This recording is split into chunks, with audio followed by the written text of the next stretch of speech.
It has not been fun or easy. In June, we had to determine what the right size was going to be, and no borders were open for our international guests to get here. So we reduced the size to 650, and fortunately, we only had a handful of cancellations, which was consistent with a traditional year, which tells me our members are hungry to get together, reestablish face-to-face business and relationships. So, but it's been a bumpy road.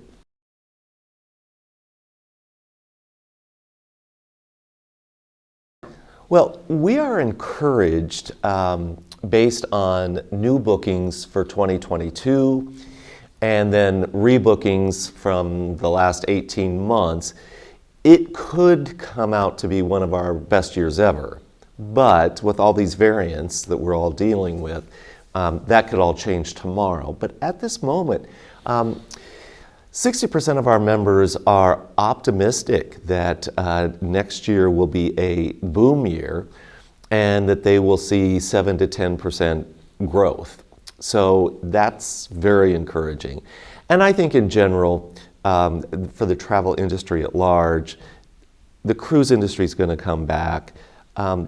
All types of travel, you know, people talk about business travel maybe being a little behind, but I think by the end of 2023, we as a broader industry will be back to 2019 levels. Well, what we found in our recent survey, 75% of our members' sales bookings for 2022 are international and 25% are domestic.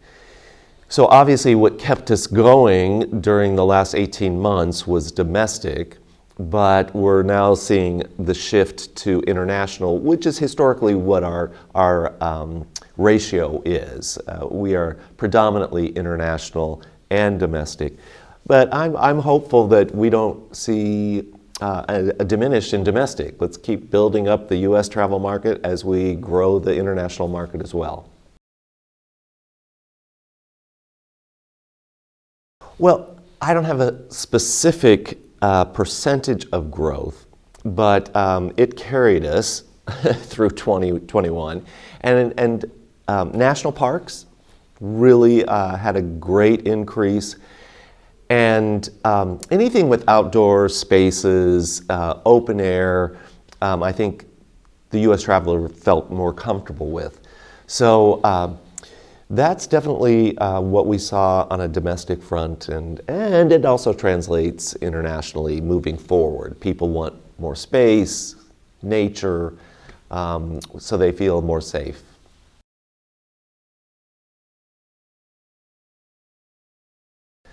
Well, I absolutely think that we will see people spending more, and that the bucket list people are going to be pretty focused on because, you know, what if something like this happens again and you don't get to Egypt and Egypt was on your bucket list? So I think the bucket list is going to be very healthy and successful.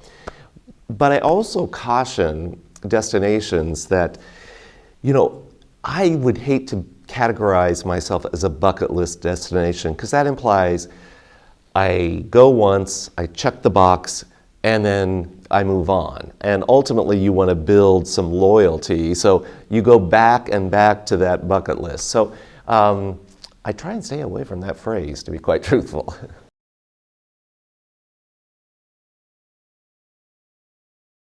With DEI, we are partnering with our foundation, Tourism Cares, and starting to educate, outreach, so that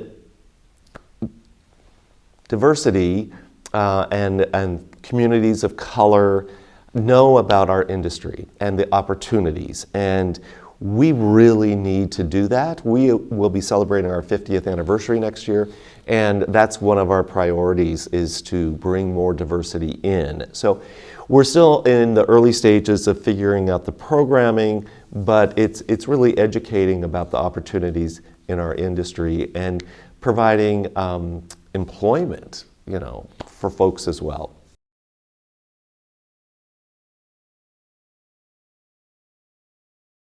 Well, I like to use the words meaningful, travel with purpose.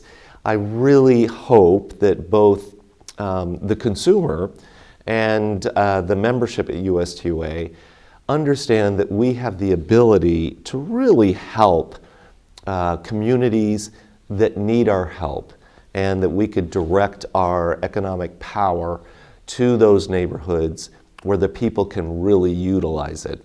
So I'm hoping that it becomes more impactful for those communities around the world that could really use it. We love you. We need you. We continue to see the need, both from our customers and the value proposition of the travel advisor, I believe, has really elevated during this pandemic. If you are going to travel, and you will, you need that person on the ground to help guide you, because there are so many different changing variables every day, every hour. And to have a professional help you navigate that and make you aware of the changing landscape, that makes your travel experience that much better, and you can travel with confidence. So I believe we are only going to see that partnership between tour operators and travel advisors continue to elevate.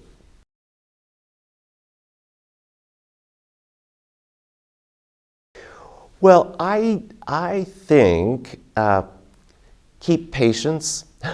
That old adage, patience is a virtue. I have heard from so many travel advisors about how many times they've had to rebook and rebook an experience due to this pandemic. And my heart goes out to them and to you, because it's got to be challenging. But exhale, be patient, we'll get through this. But I think that is the tip I would give.